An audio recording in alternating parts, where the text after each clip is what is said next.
होने वाला सत्य है। माताओं को इस जीवन में आकर के कैसे रहना है, इस बारे में राम कथा से बढ़िया कोई कथा आपको नहीं बता सकती। बचपन से ही पिता कहते हैं कि बेटा तू पराया धन है, पराया धन है, पराया धन है। पिता की दशा देखो साहब, पराया धन है, पराया धन है, पराया धन है।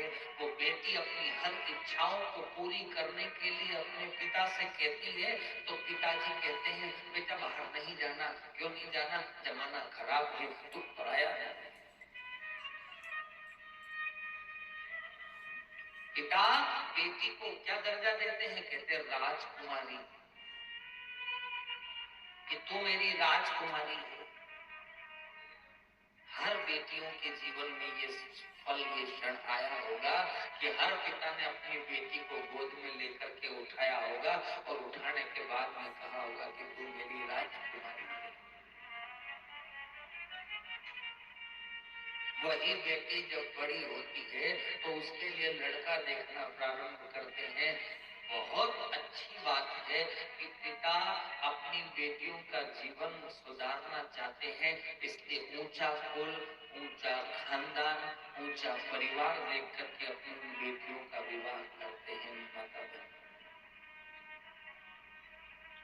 उसके बाद में भी यदि उन बहन बेटियों के जीवन में कोई परेशानी आती है तो वो पिता जीवन भर अपने आप को माफ नहीं कर पाते हैं, रोते रहते हैं और ये दुख पाते हैं कि एक बार भगवान हमारे और कहीं नहीं जाए, बस हमारी बेटी को दुख खत्म हो जाए, उसके ऊपर आया हुआ संकट खत्म हो जाए, बस हम सुखी हो जाए।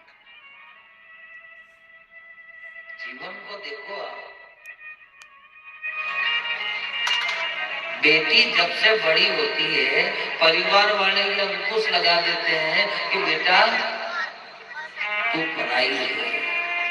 पिता कहता है तू पराई है, माँ कहती है तू पराई है, भाई कहता है कि तू पराई है।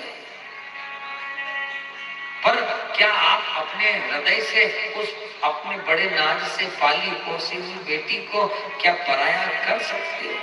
तो उस समय पिता कहता है कि बेटा ये जो जीवन तूने लिया है, इस जीवन को चलाने वाला, इस जीवन को संभालने वाला वो भगवान है। हमको तो हमारे घर में दी है, तो जिस दिन से पैदा होती है बेटी, उस दिन से एक पिता को चिंता लग जाती है कि कैसे इसका ब्याह करेंगे, बड़ी हो रही है। बहुत सारी चीजों को लेकर के एक पिता चलता है। और भले कितना ही पत्थर दिल पिता क्यों ना हो, जब वो उस बेटी की विदाई करने जाता है उस समय उस पत्थर दिल पिता के हृदय में से सारे घर वाले, परिवार वाले, ये सब तो बेटी की विदाई करे, पर वो पिताजी एक तरफ कहीं टेंट के कोने में जा करके और इधर उधर जा करके जब भी मन में आए मेरी बेटी विदा हो रही है, तो वो रिश्तेदार से, परिवार वाले से, इनसे उनसे सबसे नजर बचा के टेंट के कोने में जाए और उधर जाकर के अपने आंसू पोंछ ले, फिर आकर खड़ा हो जाए, फिर ऐसा दिखाए कि नहीं साहब मैं तो बहुत। कितने कठोर दिल पिता क्यों ना हो, पत्थर बांध के रखा हो उसने अपनी छाती पे, उस समय अपनी बेटी को विदा करता है।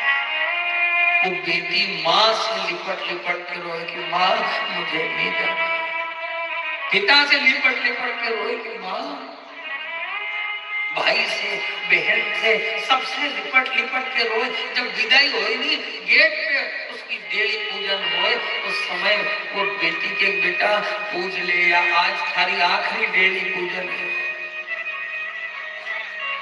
उस समय वो बेटी दौड़ करके जाए, पिताजी, पिताजी कहाँ है, मेरे पिताजी कहाँ है?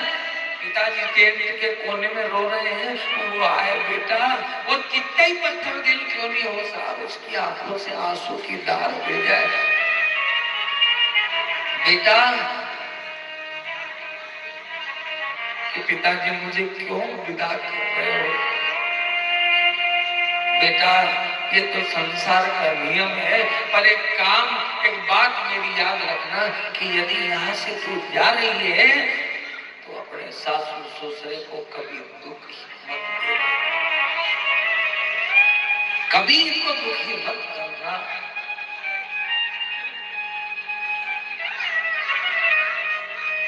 बेटी रो के कहे कि पिताजी मैं अपने कुल की, अपने खानदान की मर्यादा का पालन करूंगी।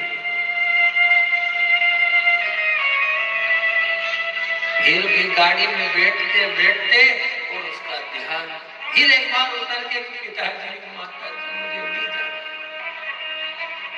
कितनी कठिन विदाई है साहब, कितना कठिन पल है, कैसा क्षण रहता होगा कि एक पिता ने बड़े नाजों से पाला, रात भर यदि पिताजी को खांसी भी आए नहीं तो पत्नी सो जाए, बेटे सो जाए, बहू नहीं आए तो बेटी दौड़ करके जाकर लो बाबूजी पानी।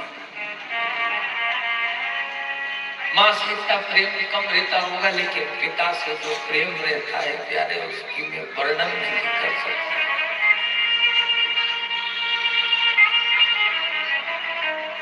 कितना अटूट बंधन।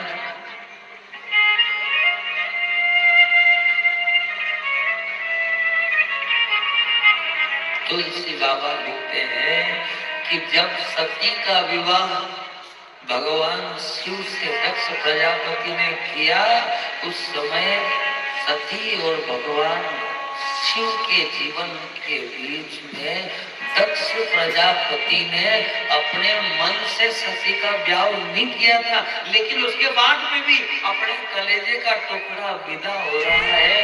दक्ष प्रजापति बहुत रोता है, अपनी पत्नी से कहता है कि देवी मैंने सोचा था कि मेरी बेटी किसी राजमहल में जाकर के रानी बन के रहेगी, मेरी बेटी ने कहता है कि देवी मैंने सोचा था कि मेरी बेटी किसी राजमहल में जाकर के रानी बन के रहेगी, मेरी बेटी ने जंगल चुन लिया।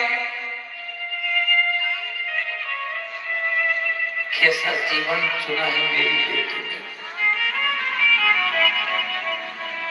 एक पिता अपने आप को ढाढ़स बनाता है, जैसे तैसे करके दक्ष प्रजापति ने अपनी बेटी